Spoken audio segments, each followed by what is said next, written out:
ప్రజల కొరకు అందించాలనుకున్నప్పుడు అతడు ఒక పాలు విడువని గొర్రె పిల్లను తీసుకుని వచ్చి సర్వాంగ బలిగా అర్పించినట్లు మనం చూస్తూ ఉన్నాం.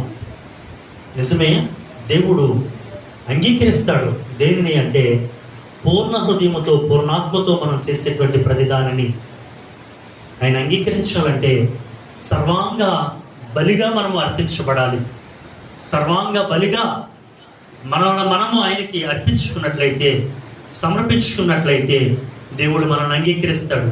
ఒకవేళ మన మీదకి యుద్ధానికి ఫిలిస్తీన్లే రావచ్చు, అమ్మోనీలే రావచ్చు, కల్దీలే రావచ్చు, మరి ఎవరైనా రావచ్చు, అయినా భయం లేదు మనకి.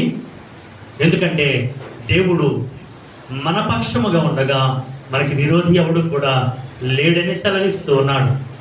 ఉరుముల చేత, మెరుపుల చేత, గాలి వాన చేత, వర్షము చేత దేవుడు వారిని తరిమి వేసినప్పుడు, వారిని చెదరగొచ్చినప్పుడు ఇశ్రాయేలు ప్రజలు గొప్ప విజయాన్ని పొందుకున్నట్లు మనం చూస్తూ ఉన్నాం. మనం ఇంకా ద్విమనస్సులుగా ఉంటూ ఉన్నామా? ద్విమనస్కులను ఆయన ద్వేషించేటువంటి దేవుడు. ఈరోజు దేవుడు మనతో మాట్లాడుతూ ఉన్నాడు. ద్విమనస్కులను దేవుడు ద్వేషిస్తాడని సెలవిస్తూ ఉన్నాడు. సగం లోకంలో, సగం దేవునిలో మనం ఉన్నట్లయితే ఏ విధమైనటువంటి ఉపయోగం లేదు. అననయ సప్యర అనబడినటువంటి దంపతులు వారి ఇరువురు కూడా ఏక మనస్సుతో ఏకీభవించి పాపము చేయడానికి, అబద్ధమాడడానికి వారు వెనకాడలేదు. వారు సగం దేవునిలో ఉన్నారు, సగము లోకములో ఉన్నారు. వారు అబద్ధం చెప్పారు, దైవ సేవకులతో అబద్ధం చెప్పారు, దేవునితో అబద్ధమాడారు. అందుచేత వారి ఇరువురు కూడా ప్రాణాలు కోల్పోయారు. ప్రియమైనటువంటి సహోదరుడా, సహోదరి, ఈరోజు దేవుడు మాట్లాడుతూ ఉన్నాడు మనతో. మనం కూడా ఒకవేళ అలాగున చెబుతూ ఉన్నామా? లోకంలో సగము, దేవునిలో సగము మనం జీవిస్తూ ఉన్నామా? వద్దు.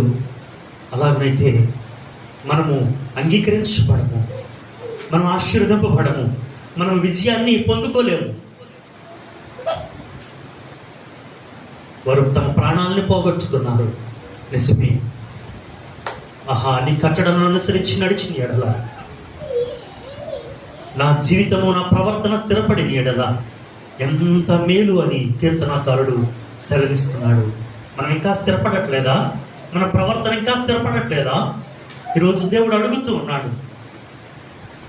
దైవజనుడైన దావీదు కూడా అతడు ఒకనొక సమయంలో అస్థిరుడై మిద్ది మీద నుండి చూచి